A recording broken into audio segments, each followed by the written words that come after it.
আমার নতুন রান্নাঘরের অনেক কিছু নিয়েই আপনাদের অনেক প্রশ্ন পেয়েছি। আজকের এই মিনি ব্লগটাতে আপনাদের কয়েকটা প্রশ্নের উত্তর দেওয়ার চেষ্টা করব ইনশাল্লাহ। বাইরে কিন্তু প্রচুর পরিমাণে বৃষ্টি হচ্ছে, আর হিমু কিন্তু বৃষ্টিটা দারুণভাবে উপভোগ করছে। জানলার পাশে যে চওড়া জায়গাটা, একজন জানতে চেয়েছেন, একজন না বেশ কয়েকজনই জানতে চেয়েছেন এই জায়গাটার চওড়া কতটুকু। ওয়ালটা হচ্ছে 5 ইঞ্চি গাঁথনি দেয়া, আর এক্সট্রা আমরা 10 ইঞ্চি গাঁথনি আরও দিয়েছি, মোট 15 ইঞ্চি চওড়া আছে এখানে। সুগার, কফি, টি এই সিরামিকের পটগুলো আমি কোন পেজ থেকে নিয়েছি অনেক আপুরাই জানতে চেয়েছেন। এগুলো হোম হেভেন পেজ থেকে নেয়া। লাইফস্টাইল অফ দীপা আপুর পেজে নক দিলেই পেয়ে যাবেন। আর অনেকেই আমার চিমনিটা সম্পর্কে জানতে চেয়েছেন কোন ব্র্যান্ডের। এটা হচ্ছে ইয়াতি ব্র্যান্ডের, স্পেনের একটা প্রোডাক্ট। আর প্রাইসটা আপনারা জানতে চেয়েছেন, অনেকেই দেখলাম কমেন্ট করেছেন 24,000 টাকা। আমরা আসলে পাইকারি দোকান থেকে নিয়েছি, আমাদের পরিচিতও বলতে পারেন। তো 24-25 হাজার টাকায় সেল হয়, আমাদের একটু কিছু কম পড়েছে আর কি। আমার চুলাটা আপনাদের অনেকেরই পছন্দ হয়েছে। চুলাটার প্রাইস জানতে চেয়েছেন। এটা আসলে আমার 8 বছর আগের কেনা একটা চুলা। আমি যখন কিনেছিলাম 6,700 টাকা নিয়েছে, আর এখন প্রাইস হচ্ছে এটার 12 থেকে 13,000 টাকা।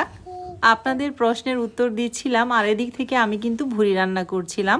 খাম্মি কি রান্না করছি বলো তো? ভুড়ি। আজকে কিন্তু আমার সাথে আনাভিয়াও আপনাদেরকে ভয়েস ওভার করছে। বলো, আমার নাম আনাভিয়া। বলো, কেমন আছেন সবাই? বলো কেমন আছেন? গান গাচ্ছে। যাই হোক, ভুড়ি রান্না হওয়ার পর এখন কিন্তু আমি মুড়ি দিয়ে ভুড়ি খেয়ে নিচ্ছি, আমার ভীষণ পছন্দের একটা খাবার। এরপরে আমি ওর বাবার জন্য চা বানিয়ে নিচ্ছি আমার ইলেকট্রিক চুলায়। অনেকেই জানতে চেয়েছেন ইলেকট্রিক চুলায় সব ধরনের পাতিল বসানো যায় কিনা। স্টিলের পাতিল এবং মার্বেল কোটেড পাতিলগুলাই কিন্তু বসানো যায়, কোনো সিলভারের পাতিল কিন্তু এই চুলায় বসানো যায় না।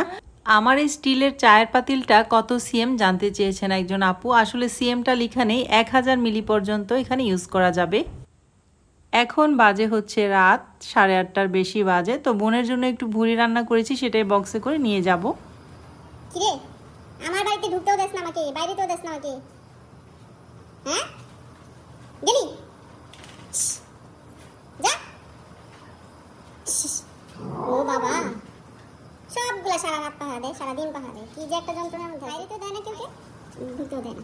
বাবা মা ভাই বোন 4 জন, পুরো ফ্যামিলি থাকে আমার গেটের সামনে সারা ছুঁয়ে। রাতের জন্য ঠিক আছে সেফটি, কিন্তু দিনের বেলায় খুবই জ্বালাতন এটা। এখন আমি আমার বোনের বাসায় যেতে পারতেছি না।